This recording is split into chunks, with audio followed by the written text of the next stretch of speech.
Welcome to Praveen academy.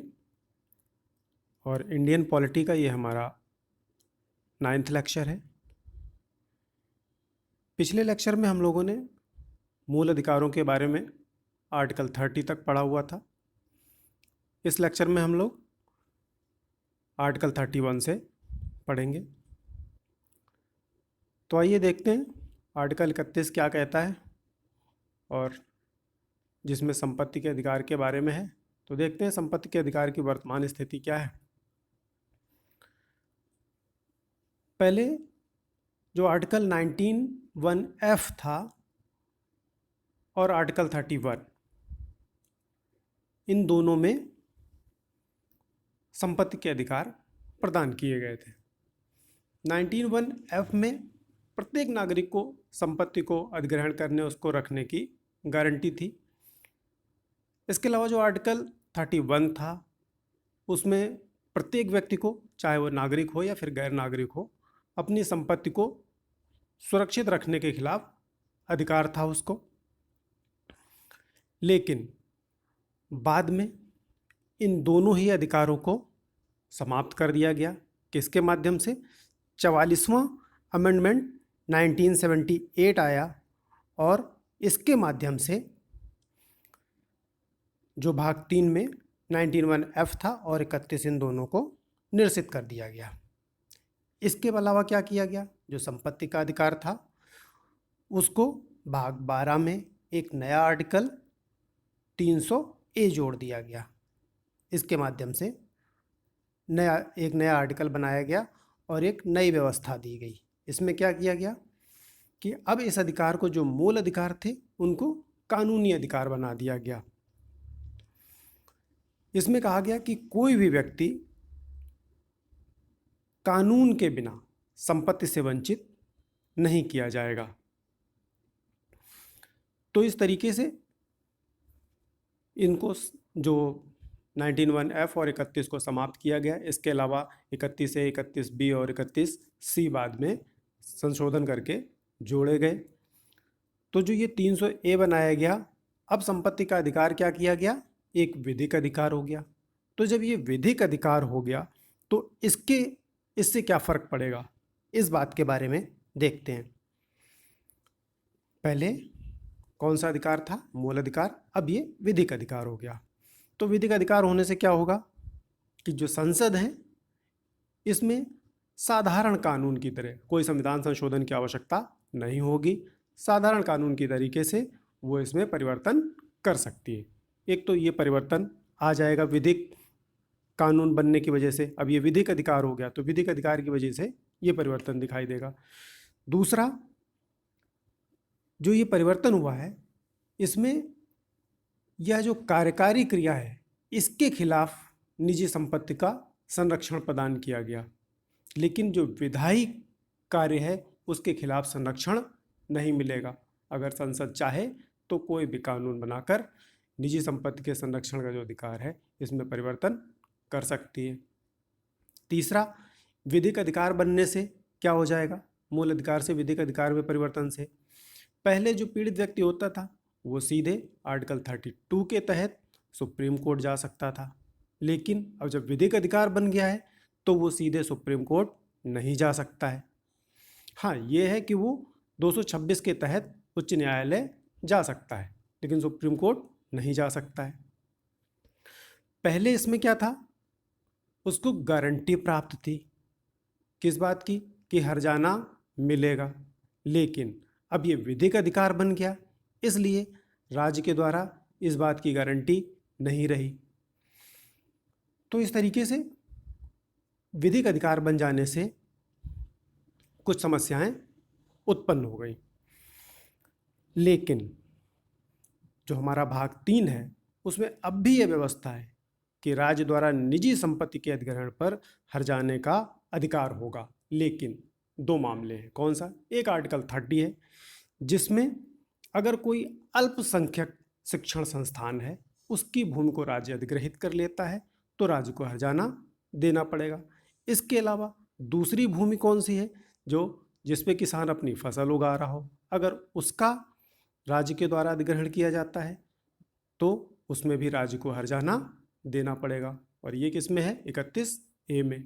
तो इस तरीके से भाग 3 में अभी भी दो तरीके से व्यवस्था है कि निजी संपत्ति का अधिग्रहण किया गया तो उस पर हर्जाना देना पड़ेगा।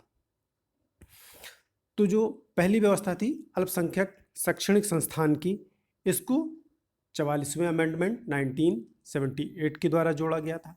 और ये जो दूसरी व्यवस्था है आर्टिकल 13A, जिसमें जोड़ा गया कि फसली भूमि का अगर अधिग्रहण किया जा रहा है तो हर्जाना दिया जाएगा, इसको 17वें संशोधन अधिनियम 1964 के तहत जोड़ा गया। इसके अलावा अब हम बात करते हैं मूल अधिकारों के अपवादों की बात करते हैं कि जिनमें आर्टिकल 31A, B, C, अब हम इनकी बात करेंगे कि नए आर्टिकल जोड़े गए उनमें क्या किया गया। तो जो पहला आर्टिकल है 31A, इसमें क्या कहा गया? तो सबसे पहली चीज ये थी कि जो संपदा या संपत्ति जो भी है राज्य अगर उनका अर्जन करता है तो उसके लिए उसने कुछ विधियां बनाई और उन विधियों को संरक्षण दिया गया और उनको संरक्षण 5 श्रेणियों से दिया गया। और ये किस आर्टिकल में लिखा हुआ? 31A में लिखा गया। और ये 5 श्रेणियों से उनको छूट कैसे प्राप्त होगी? अगर आर्टिकल 14 और आर्टिकल 19 इन दोनों का उल्लंघन हो रहा है तो भी उनको कोर्ट में चुनौती नहीं दी जा सकती है। किस आधार पर? कि ये मूल अधिकारों का उल्लंघन कर रहे हैं। तो इन विधियों को संरक्षण प्रदान किया गया। और वो कौन सी विधियां हैं? 5, उनको देखते हैं। पहला है राज्य द्वारा संपदाओं आदि का अधिग्रहण और संबंधित अधिकार। दूसरा, राज्य के द्वारा संपत्ति के प्रबंधन का दायित्व संभाल लेना। तीसरा, निगमों को आपस में मिला देना। और चौथा है निगमों के जो शेयर धारक या निदेशक हैं उनके अधिकारों को पुनर्निर्धारित करना या उन्हें समाप्त कर देना। इसके अलावा खनन पट्टे का पुनर्निर्धारण या उसकी समाप्ति। तो इन 5 मामलों में आर्टिकल 14 और 19 के आधार पर अगर उल्लंघन हो रहा है तो सुप्रीम कोर्ट में चुनौती नहीं दी जा सकती है। तो इस तरीके से 31A राज्य के द्वारा संपत्ति के अर्जन पे इन 5 स्थितियों में छूट प्राप्त होती है राज्य को। लेकिन जो 31A है राज्य को किस स्थिति में न्यायिक समीक्षा से उन्मुक्ति प्रदान नहीं करता है? वो है जब इसे राष्ट्रपति के विचारार्थ आरक्षित कर दिया गया हो या उससे इसकी सहमति प्राप्त हो गई हो। इसके अलावा इसमें एक बात और भी है कि राज्य ऐसी कोई भूमि का अगर अधिग्रहण कर लेता है जिस पर क्या किया जा रहा है? फसल उत्पादन किया जा रहा है, तो बाजार मूल्य के अनुसार उसको क्षतिपूर्ति देनी पड़ेगी। तो ये था हमारा आर्टिकल 31A। इसके बाद में हम लोग बात करते हैं आर्टिकल 32B की। आर्टिकल 32B क्या कहता है? इसमें कुछ एक्ट हैं और कुछ रेगुलेशंस हैं, उनके संरक्षण की बात की गई है, उनको संरक्षण प्रदान किया गया है। क्या है वो? तो आर्टिकल 31B, इसमें जो 9वीं अनुसूची है उसमें उल्लिखित अधिनियमों और नियमों को संरक्षण प्रदान किया गया है। अब 9वीं अनुसूची में क्या है? तो जो 9वीं अनुसूची थी इसको प्रथम संविधान संशोधन अधिनियम 1951 के द्वारा जोड़ा गया था और इसमें भूमि सुधार और जमींदारी उन्मूलन से संबंधित मामले थे। शुरू में इसमें 13 मामलों को जोड़ा गया था, बाद में इसमें बहुत सारे मामले हो चुके हैं, करीब 300 के करीब होंगे। तो इसको जोड़ा गया 9वीं अनुसूची को, किस लिए? कि जो इसके विषय हैं 9वीं अनुसूची में जिन विषयों को डाल दिया जाएगा उन विषयों को सुप्रीम कोर्ट में आप जुडिशियल रिव्यू के लिए याचिका दायर नहीं कर सकते, उनके खिलाफ आप न्यायालय में नहीं जा सकते हैं, उनका न्यायिक जो पुनर्विलोकन है वो नहीं हो सकता है। इसलिए 9वीं अनुसूची बनाई गई। जैसा कि इसमें लिखा है कि अनुच्छेद 31 खा 9वीं अनुसूची में सम्मिलित किसी भी विधि को सभी मूल अधिकारों से उन्मुक्ति प्रदान करता है, फिर चाहे वो विधि अनुच्छेद 31 का में उल्लिखित 5 श्रेणियों में से किसी के अंतर्गत हो या ना हो। तो 31 भी नवीं अनुसूची से इस तरीके से संबंधित है। लेकिन सुप्रीम कोर्ट ने 1997 में अपने एक निर्णय में कहा कि नवीं अनुसूची में जो विधियां सम्मिलित हैं उनको न्यायिक समीक्षा से उन्मुक्ति नहीं प्राप्त हो सकती, नहीं दी जा सकती है। इसके अलावा एक और डिसीजन में अपने 2007 में सुप्रीम कोर्ट ने ये डिसीजन दिया कि 24 अप्रैल 1973 के बाद जो नवीं अनुसूची में सम्मिलित विधियां हैं उनको न्यायालय में चुनौती दी जा सकती है। यानी कि जो न्यायिक समीक्षा है वो संविधान की क्या है, मूल विशेषता है। न्यायालय ने ये बात कही, तो इसलिए जो उसकी न्यायिक समीक्षा है उसको आप इस तरीके से समाप्त नहीं कर सकते हैं। तो इस तरीके से अब 1973 के बाद से ऐसा नहीं है कि नवीं अनुसूची में कोई विषय डाला जाता है तो उसकी न्यायिक समीक्षा नहीं हो सकती है। ऐसा अब नहीं रहा। 1973 के बाद के जो भी विषय होंगे उन सब की न्यायिक समीक्षा हो सकती है।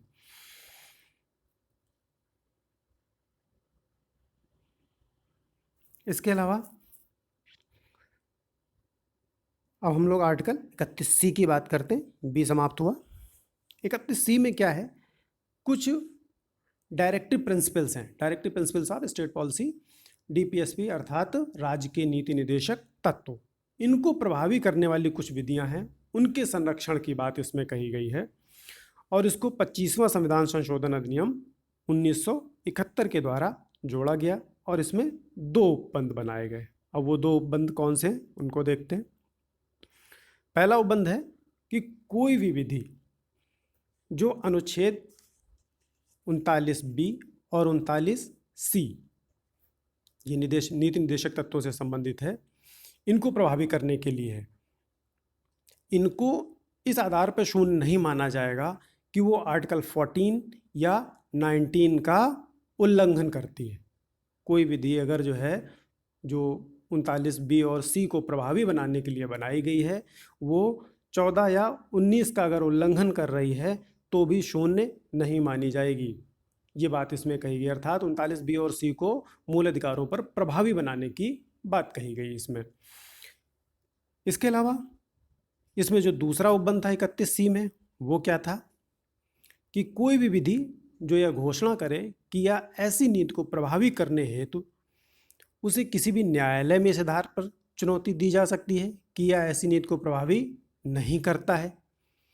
ये 2 उपबंध किए गए। लेकिन आगे इस पर सुप्रीम कोर्ट में ये मैटर जाता है और केशवानंद भारती मामला जो 1973 का है, उसमें उच्चतम न्यायालय ने जो इसका दूसरा प्रावधान था, जिसमें ये बात कही गई थी कि संविधान की महत्वपूर्ण विशेषता न्यायिक समीक्षा के आधार पर गैर संवैधानिक बताया गया और 31 के पहले प्रावधान को संवैधानिक माना, लेकिन दूसरे को उन्होंने समाप्त कर दिया इसमें। लेकिन फिर से एक बाद में संविधान संशोधन अधिनियम आता है, 42वां संविधान संशोधन अधिनियम 1976, और इसके द्वारा इस मामले में जो 39B और C था, इसमें कुछ परिवर्तन किया गया और इसको थोड़ा सा विस्तृत कर दिया गया और ज़्यादा इसको विस्तारित कर दिया गया। तब फिर से वाद आता है मिनर्वा मिल्स मामला 1980 में, और इसमें इस विस्तार को असंवैधानिक और अवैध घोषित कर दिया गया। जो विस्तार किया गया था उसको असंवैधानिक और अवैध बना दिया गया। लेकिन इसमें जो पहला मामला था, जिसमें पहले में 39B और C को प्रभावी बनाने की बात कही थी, उसको वैध बनाए रखा गया।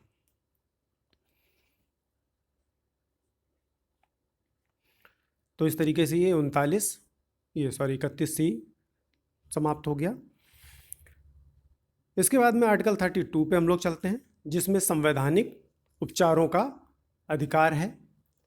इसकी बात करते हैं। संवैधानिक उपचारों के अधिकार के बारे में जो आर्टिकल 32 में दिया गया है, ये हमें क्या अधिकार प्रदान करता है, इसकी बात करते हैं। तो जो आर्टिकल 32 है, ये अपने आप में ही क्या है, अर्थात मूल अधिकारों का संरक्षण कर रहा है। तो मूल अधिकारों के संरक्षण का अधिकार स्वयं में ही क्या है, मूल अधिकार है। और जो डॉक्टर अंबेडकर जी थे, उन्होंने इसके बारे में कहा कि जो आर्टिकल 32 है, ये क्या है, संविधान की आत्मा और हृदय है। इसके अलावा उच्चतम न्यायालय ने व्यवस्था दी कि जो आर्टिकल 32 है इसमें संविधान की मूल विशेषताएं हैं, इसलिए संविधान संशोधन के तहत भी इसको बदला नहीं जा सकता है। और इसमें उन्होंने 4 प्रावधान बताए। उन 4 प्रावधानों की बात करते हैं कि कौन से 4 प्रावधान उन्होंने बताए। पहला, मूल अधिकारों को प्रवर्तित करने के लिए उच्चतम न्यायालय में समावेदन करने का अधिकार। दूसरा, उच्चतम न्यायालय को किसी भी मूल अधिकार के संबंध में निर्देश या आदेश जारी करने का अधिकार होगा। इसमें रिट भी शामिल होंगी। कौन सी? बंदी, प्रत्यक्षीकरण, परमादेश, प्रतिषेध, उत्प्रेषण और अधिकार परीक्षा। इसके अलावा संसद को ये शक्ति प्राप्त है इसमें कि वह किसी अन्य न्यायालय सभी प्रकार के निर्देश, आदेश और रिट जारी करने की शक्ति प्रदान करे। तो किसी न्यायालय को ये शक्ति प्रदान कर सकता है कि इस तरीके की वो रिट जारी कर सके। अभी फिलहाल रिट कौन जारी करता है? सुप्रीम कोर्ट और हाई कोर्ट जारी कर सकते हैं केवल। लेकिन इन रिट्स को संसद अगर चाहे तो अन्य न्यायालयों को भी जारी करने की शक्ति दे सकता है। इसके अलावा उच्चतम न्यायालय में जाने के अधिकार को इस संविधान द्वारा अन्यथा उपबंधित के सिवाय निलंबित नहीं किया जा सकता है। कहाँ पे निलंबित किया जा सकता है? राष्ट्रपति के द्वारा राष्ट्रीय आपातकाल अर्थात आर्टिकल 359 के तहत इनको स्थगित किया जा सकता है, अन्यथा नहीं किया जा सकता है। तो इससे क्या स्पष्ट होता है कि जो उच्चतम न्यायालय है वो क्या है? नागरिकों के मूल अधिकारों का रक्षक और गारंटी देने वाला है, और इसके लिए उसको काफ़ी शक्तियां भी प्राप्त हैं। और इन अधिकारों के हनन पर कोई भी व्यक्ति बिना अपीलीय प्रक्रिया के उच्चतम न्यायालय में जा सकता है। और ये विस्तृत किस लिए हैं? क्योंकि ये शक्तियां केवल आदेश या निर्देश देने तक सीमित नहीं है, बल्कि ये सभी प्रकार की रिटें भी जारी कर सकता है, इसलिए ये विस्तृत है।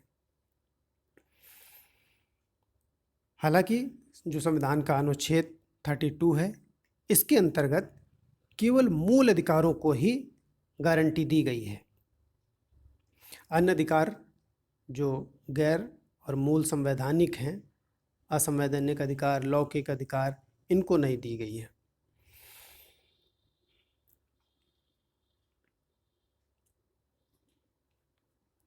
इसके अलावा एक बात और इसमें आती है कि जो मूल अधिकारों का क्रियान्वयन है इसके बारे में जो उच्चतम न्यायालय है उसका न्यायिक क्षेत्र मूल तो है पर अनन्य नहीं है। इसका क्या मतलब है कि इसका जो न्यायिक क्षेत्र है मूल तो है लेकिन अनन्य नहीं है। तो अनन्य ना होने का मतलब ये हो गया कि केवल और केवल सुप्रीम कोर्ट का इस पर अधिकार नहीं है, बल्कि आर्टिकल 226 के तहत हाई कोर्ट भी ऐसी रिट्स को, मूल अधिकारों का अगर कहीं पे उल्लंघन हो रहा है तो हाई कोर्ट भी ये रिट्स जारी कर सकता है। इसलिए जो उच्चतम न्यायालय है उसका न्यायिक क्षेत्र इस पर अनन्य नहीं है, मूल है लेकिन अनन्य नहीं है।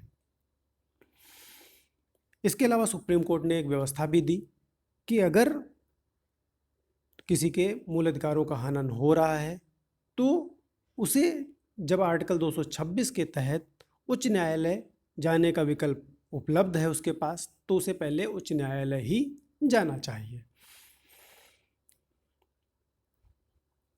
इसके बाद हम लोग रिट के प्रकार और क्षेत्रों की बात करते हैं। तो 1950 से पहले जो था तो रिट का अधिकार केवल बम्बई, कलकत्ता और मद्रास उच्च न्यायालय को प्राप्त था कि यही केवल ऐसी रिटें जारी कर सकते थे। और इसको लिया कहाँ से गया है? रिट जारी करने के अधिकार को इसको लिया गया है ब्रिटेन की संसद से, जो ब्रिटिश व्यवस्था है उससे लिया गया है, जो वहाँ के राजा के द्वारा अंग्रेजी कानून है वहाँ से जारी होता है। इसके बाद में इसमें बात करते हैं रिट के क्षेत्राधिकार वगैरह के बारे में। कि उच्चतम न्यायालय का जो रिट संबंधी न्यायिक क्षेत्र है वो उच्च न्यायालय से किस प्रकार भिन्न है, इसकी बात करते हैं। तो जो उच्चतम न्यायालय है वो केवल मूल अधिकारों के क्रियान्वयन के लिए रिट जारी कर सकता है। वहीं जो जो उच्चतम न्यायालय है वो केवल मूल अधिकारों के क्रियान्वयन के लिए, और जो उच्च न्यायालय है वो इसके अलावा दूसरे जो अन्य कानूनी अधिकार हैं, सामान्य कानूनी अधिकार, उनके संबंध में भी रिट जारी कर सकता है। तो इस हिसाब से अगर देखा जाए तो इस मामले में हाई कोर्ट के अधिकार सुप्रीम कोर्ट से ज़्यादा विस्तृत हैं, क्योंकि अन्य उद्देश्य के लिए रिट जारी कर पा रहा है हाई कोर्ट, और सुप्रीम कोर्ट अन्य उद्देश्य के लिए नहीं, केवल मूल अधिकारों के हनन के लिए जारी कर पा रहा है। इसके अलावा और किस तरीके से उच्च न्यायालय का रिट संबंधी न्यायिक क्षेत्र जो है उच्चतम न्यायालय से भिन्न है, इसको देखते हैं। उच्चतम न्यायालय किसी एक व्यक्ति या सरकार के विरुद्ध रिट जारी कर सकता है, जबकि उच्च न्यायालय सिर्फ उसके अपने संबंधित जो राज्य है उसका, उसमें या उसके व्यक्ति जो उसके क्षेत्र में आते हों, उनसे संबंधित मामला हो, वहीं पर रिट जारी कर सकता है, अन्य में रिट जारी नहीं कर सकता है। जबकि सुप्रीम कोर्ट पूरे भारत में कहीं पे भी वो अगर कोई भी व्यक्ति है उसके अगेंस्ट ये जारी कर सकता है रिट। तो यहाँ पर सुप्रीम कोर्ट ज़्यादा विस्तृत अधिकार रखता है। इसके बाद में तीसरे पॉइंट की बात करते हैं। चूंकि आर्टिकल 32 के अंतर्गत ये बात है कि उपचार अपने आप में मूल अधिकार है, इसलिए उच्चतम न्यायालय अपने रिट न्याय क्षेत्र को नकार नहीं सकता है। वहीं सुप्रीम हाई कोर्ट आर्टिकल 226 के तहत जो इसका उपचार है वो उसके विवेकानुसार है, वो इसको नकार सकता है क्रियान्वयन को। इस तरीके से जो उच्चतम न्यायालय है उसको मूल अधिकारों का रक्षक और गारंटी देने वाला बनाया गया है, क्योंकि वो इसको नकार नहीं सकता है, हाई कोर्ट इसको नकार सकता है। तो रक्षक और गारंटी देने वाला सुप्रीम कोर्ट हुआ। अब हम देखते हैं कि जो आर्टिकल 32 और 26 में विभिन्न प्रकार के रिट हैं उनके बारे में देखते हैं कि 32 और 226 के तहत कौन से रिट जारी हो सकते हैं, क्या है उनमें। सबसे पहली रिट की बात करते हैं, बंदी प्रत्यक्षीकरण।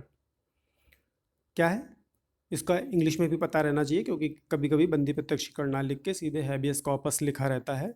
शायद ये UPPCS 2019 में शायद ऐसा ही था, उसमें हिंदी में नहीं लिखा हुआ था, हैबियस कॉर्पस मैंडमस, इस तरीके से सारी रिट्स के नाम लिखे हुए थे।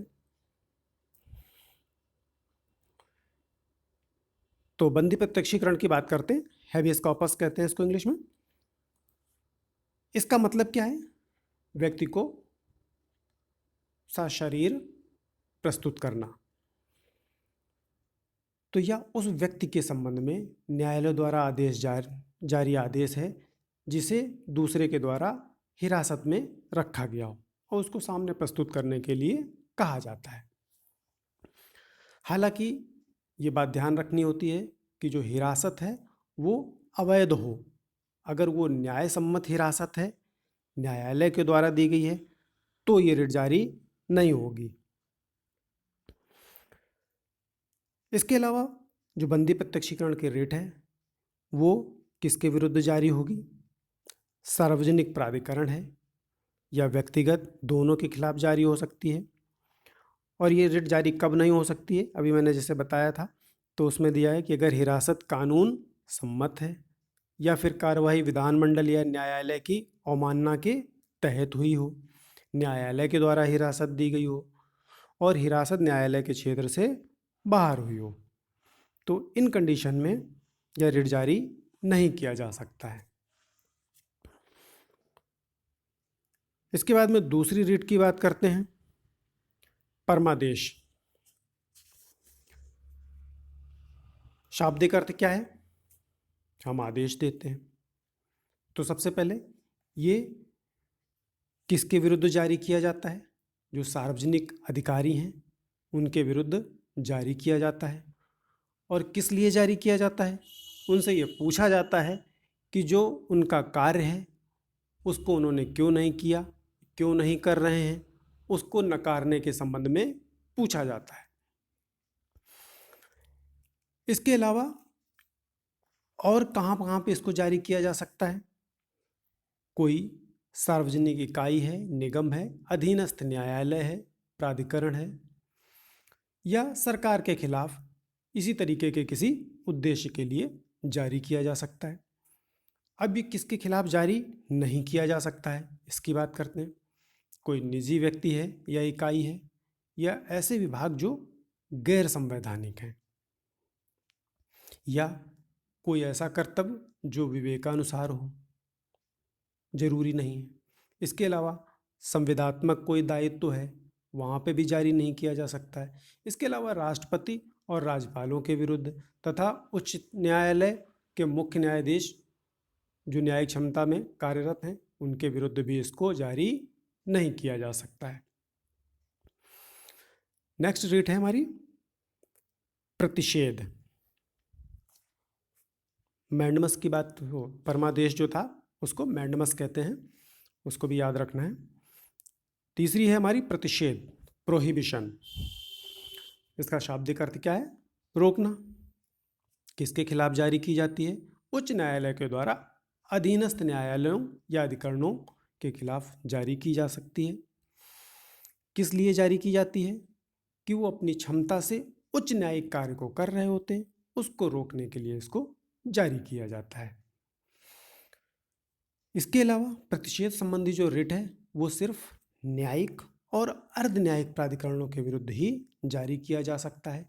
प्रशासनिक अधिकरण जैसे सेंट्रल एडमिनिस्ट्रेटिव ट्रिब्यूनल हो गया, कैट, इसके विरुद्ध, या स्टेट के कोई ट्रिब्यूनल्स हो गए, इनके विरुद्ध जारी नहीं किया जा सकता है। साथ ही कोई लेजिस्लेटिव बॉडी हैं, विधायी निकाय, उनके विरुद्ध या फिर निजी व्यक्तियों के विरुद्ध भी इसको जारी नहीं किया जाता। तो प्रतिषेध या प्रोहिबिशन केवल किसके विरुद्ध जारी किया जा सकता है? न्यायिक और अर्ध न्यायिक ट्रिब्यूनल्स के अगेंस्ट जारी किया जा सकता है।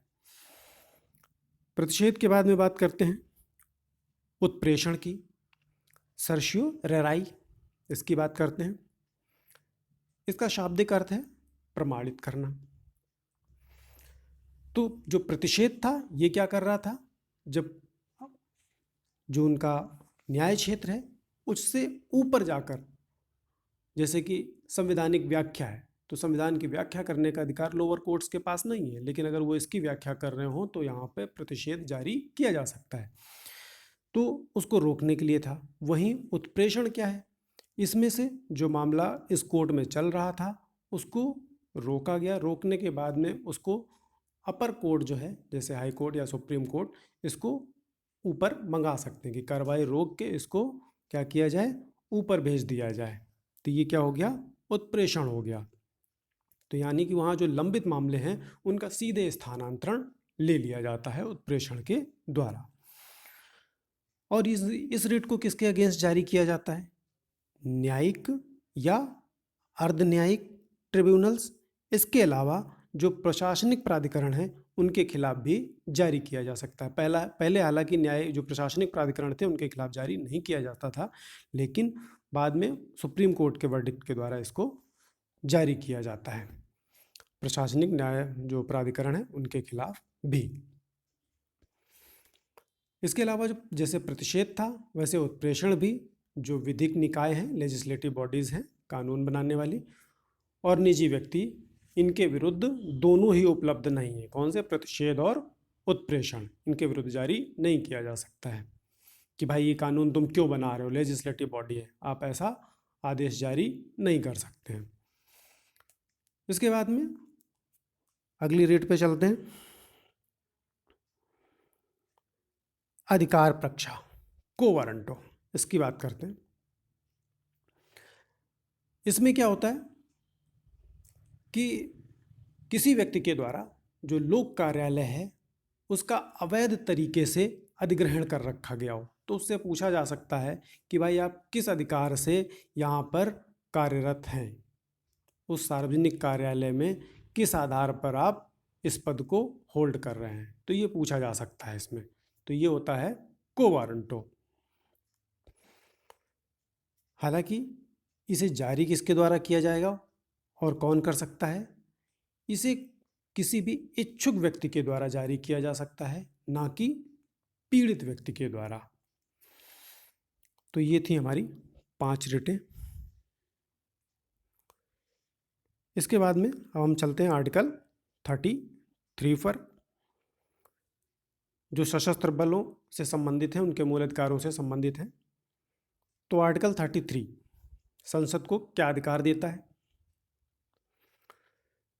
वो ये अधिकार देता है कि सशस्त्र बलों, अर्धसैनिक बलों, पुलिस बलों, खुफिया एजेंसियों और अन्य के मूल अधिकारों पर युक्त प्रतिबंध लगा सके। इसके अलावा इसका उद्देश्य क्या होता है, किस लिए प्रतिबंध लगा सकें? ताकि जो राज्य की व्यवस्था है, सामाजिक व्यवस्था है, उसको बनाए रखा जा सके। इसलिए इसको ये अधिकार संसद को दिया गया है।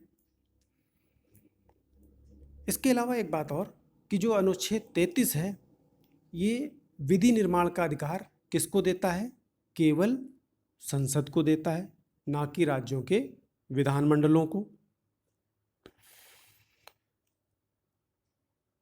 और जो सैन्य बल के सदस्य हैं, उनमें वो सभी कर्मचारी आते हैं जो वहाँ कार्य करते हैं सेना में, नाई, बढ़ई, मैकेनिक, बावर्ची, चौकीदार जो भी हैं, वो सभी उसमें आ जाएंगे।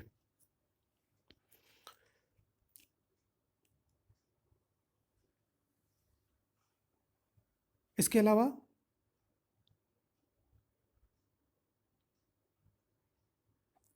मार्शल लॉ एवं मूल अधिकार, आर्टिकल 34 की हम लोग बात करते हैं। अनुच्छेद 34 ये कहता है मूल अधिकारों पर तब प्रतिबंध लगाता है जब भारत में कहीं भी मार्शल लॉ लागू हो। मार्शल लॉ मतलब सैन्य शासन वहाँ पे लागू हो जाएगा। और जो संसद है, किसी मार्शल लॉ वाले क्षेत्र में जारी दंड या अन्य आदेश को वैधता प्रदान कर सकता है।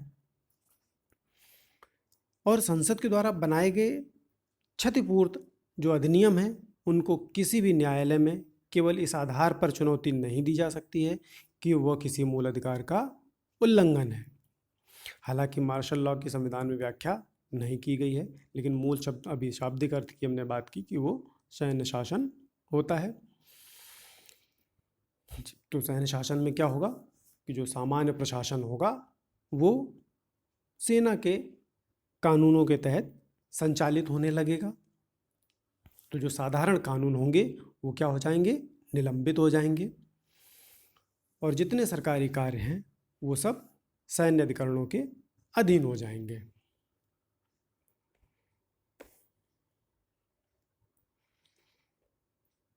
इसके अलावा जो अनुच्छेद 34 है, ये भारत में कहीं भी लागू किया जा सकता है। मार्शल लॉ को असाधारण परिस्थितियां जैसे युद्ध, अशांति, दंगे या कानून का उल्लंघन आदि में लागू किया जाता है।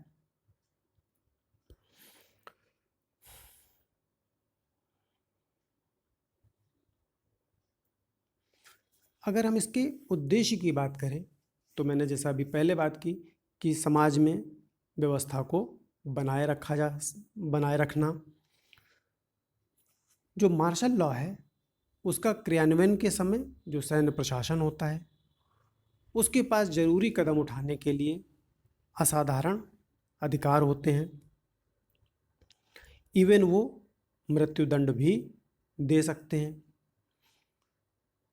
हालांकि उच्चतम न्यायालय ने बाद में ये बात कही कि जो मार्शल लॉ है वो बंदी प्रत्यक्षीकरण रिट को निलंबित नहीं कर सकता है।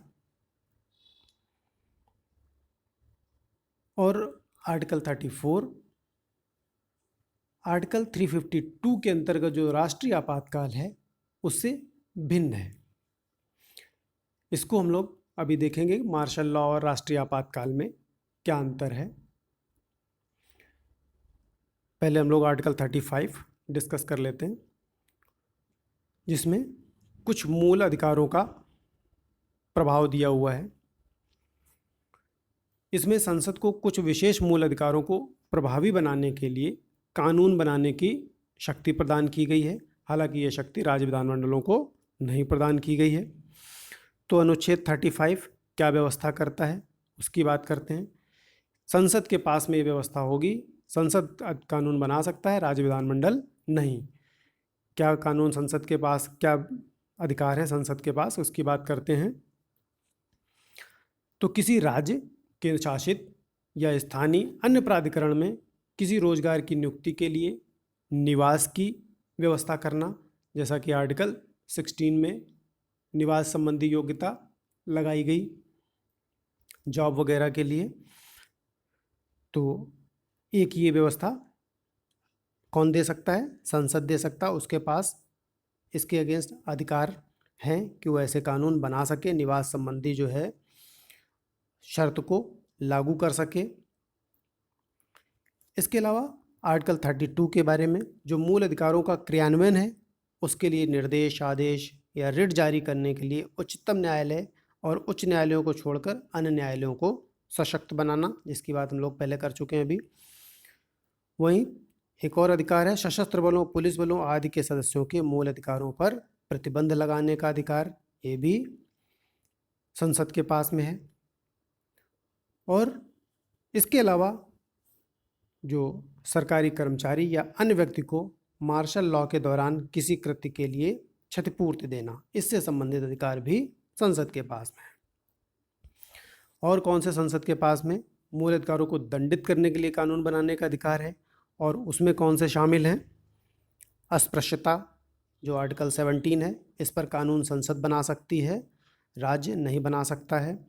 इसके अलावा मानव के दुर्व्यापार और बलात् श्रम का प्रतिषेध, आर्टिकल 23, ये भी संसद के पास अधिकार है, राज्य के पास नहीं। तो इसके संबंध में कानून संसद बना सकती है।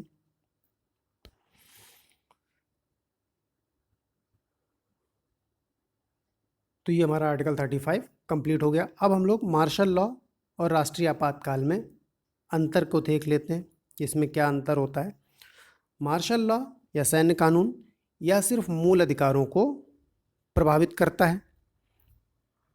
जो राष्ट्रीय आपातकाल है ये मूल अधिकारों को भी प्रभावित करता है, इसके साथ जो केंद्र राज्य संबंध होते हैं वो भी प्रभावित हो जाते हैं, क्योंकि जो राजस्व वितरण हो गया या फिर कोई और जो कानून बना रहे हैं उस पर सीधी और सीधी शक्ति राष्ट्रपति के पास पहुंच जाती है। अगर कोई राजस्व से संबंधित मामला है, कुछ भी है, तो राज्यपाल राष्ट्रपति को हस्तांतरित कर देगा ऐसे बिल को।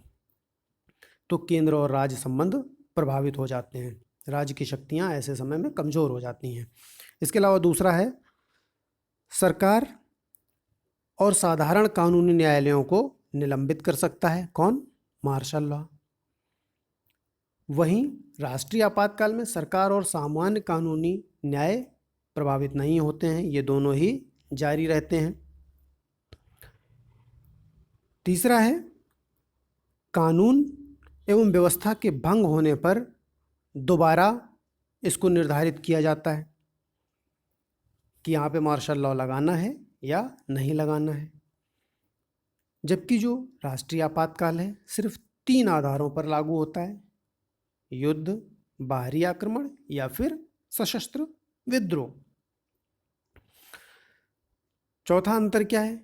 इस देश का कोई विशेष क्षेत्र है वहीं पर इसको लागू किया जाएगा मार्शल लॉ को, और राष्ट्रीय आपातकाल इसे पूरे देश में या देश के किसी भी हिस्से में लागू किया जा सकता है। एक और अंतर है कि इसके लिए संविधान में कोई विशेष व्यवस्था नहीं है मार्शल लॉ के लिए, जबकि राष्ट्रीय आपातकाल के लिए विस्तृत उपबंध दिए हुए हैं संविधान में।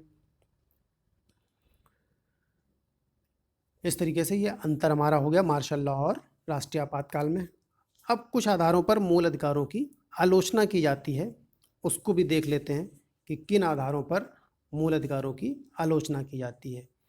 तो सबसे पहले इसमें ये कहा जाता है, व्यापक सीमाओं के बारे में इसमें बात की जाती है कि एक तरफ तो संविधान मूल अधिकार प्रदान करता है और दूसरी तरफ उनको छीन भी लेता है। उन पर युक्त प्रतिबंध लगा दिए जाते हैं। तो इसमें बहुत सारी व्यापक सीमाएं हैं। दूसरा, इसमें कोई सामाजिक और आर्थिक अधिकार नहीं है। इसमें मुख्यतः क्या है, राजनीतिक अधिकारों का उल्लेख किया गया है। सामाजिक और आर्थिक अधिकारों की बात करें तो कहीं पर सामाजिक सुरक्षा का अधिकार, रोजगार का अधिकार, काम का अधिकार, ऐसी चीज़ें नहीं दी गई हैं। जबकि दूसरे जो देश हैं जैसे रूस और चीन हैं, यहाँ समाजवादी संविधान है, इनमें ऐसे अधिकारों की व्यवस्था है।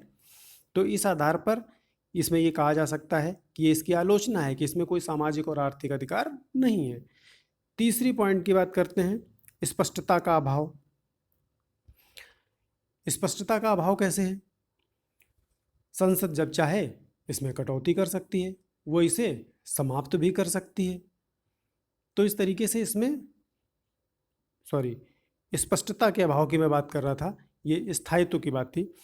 तो स्पष्टता कैसे नहीं है इसमें कि जैसे लोक व्यवस्था, अल्पसंख्यक, उचित प्रतिबंध, सार्वजनिक हित, ये ऐसे शब्द दिए हुए हैं कि इनको सही व्याख्यायित नहीं किया गया है, तो समझने में प्रॉब्लम है, आम आदमी की समझ से बाहर है कि लोक व्यवस्था के नाम पर आप कौन सा प्रतिबंध लगा देंगे, अल्पसंख्यक कौन होंगे, उचित प्रतिबंध, अब वो उचित प्रतिबंध कौन से होंगे, आप राज्य अपने मनमाने तरीके से निर्धारित करेगा कि हमारे हिसाब से ये उचित प्रतिबंध है। यहाँ पे अव्यवस्था फैल सकती थी और अव्यवस्था कुछ नहीं फैलनी थी, इसके बावजूद ज़बरदस्ती राज्य ऐसा कह सकता है कि यहाँ पे अव्यवस्था फैल सकती थी इसलिए मैंने प्रतिबंध लगा दिया। तो स्पष्टता का अभाव होने की वजह से जो मूल अधिकार हैं वो कमज़ोर हो जाते हैं। इसके बाद स्थायित्व के अभाव की बात की जाए तो स्थायित्व जब चाहे संसद इसमें कटौती कमी कर सकती है, इसलिए इसमें स्थायित्व का अभाव है। इसके अलावा आपातकाल के दौरान स्थगन की बात है तो राष्ट्रीय आपातकाल के समय इनके क्रियान्वयन का स्थगन केवल 20 और 21 के इन अधिकारों पर एक और प्रतिबंध है। यह व्यवस्था क्या है, और ज़्यादा लोकतांत्रिक व्यवस्था को कमज़ोर करती है, सैकड़ों लोगों के अधिकारों को समाप्त कर देती है। इसके अलावा महंगा उपचार, न्यायपालिका में जाओ और सालों खर्चीली प्रक्रिया से गुजरना पड़ेगा आपको, तो महंगा उपचार है इसमें। इसके अलावा निवारक निरोध की बात की गई है। इसमें जो आर्टिकल 22 है उसमें गिरफ्तारी और निरोध से संरक्षण की बात कही गई है, लेकिन वास्तव में क्या होता है, बिना जो है आपको कारण बताए 3 महीने के लिए डिटेन किया जा सकता है। किस आधार पर, कारण बताना जरूरी नहीं है। कोई मामला राज्य व्यवस्था के विरुद्ध हो सकता है, बता दिया ये राज्य व्यवस्था के विरुद्ध मामला है इसलिए आपको ये बताया जाना भी जरूरी नहीं है। तो इस तरीके से निवारक निरोध क्या है, एक हथियार है राज्य के पास में, आपको डिटेन कर सकता है। तो इस तरीके से इन आधारों पर इसकी आलोचना की जा सकती है। इसके अलावा प्रतिमान दर्शन नहीं है।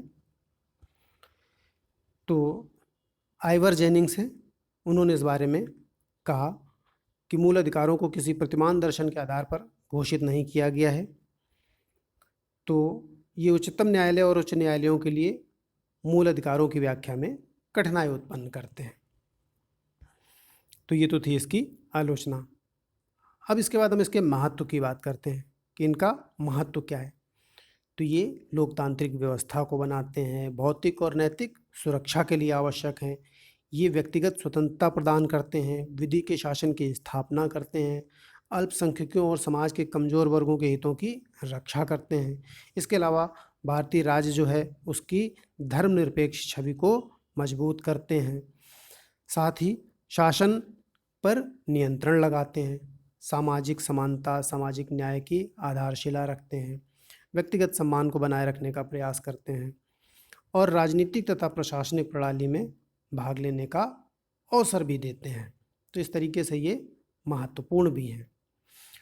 अब भाग 3 के बाहर के अधिकारों की भी बात कर लेते हैं। ये तो मूल अधिकारों की बात थी। तो भाग 3 के बाहर जो अधिकार हैं, जो संवैधानिक या विधिक अधिकार हैं, गैर मूल अधिकार जिनको कहेंगे, उनकी बात करते हैं। तो भाग 12 में आर्टिकल 265 में कहा गया है कि विधि के प्राधिकार के बिना किसी कर को नहीं लगाया जा सकता है, ना ही कलेक्ट किया जा सकता है।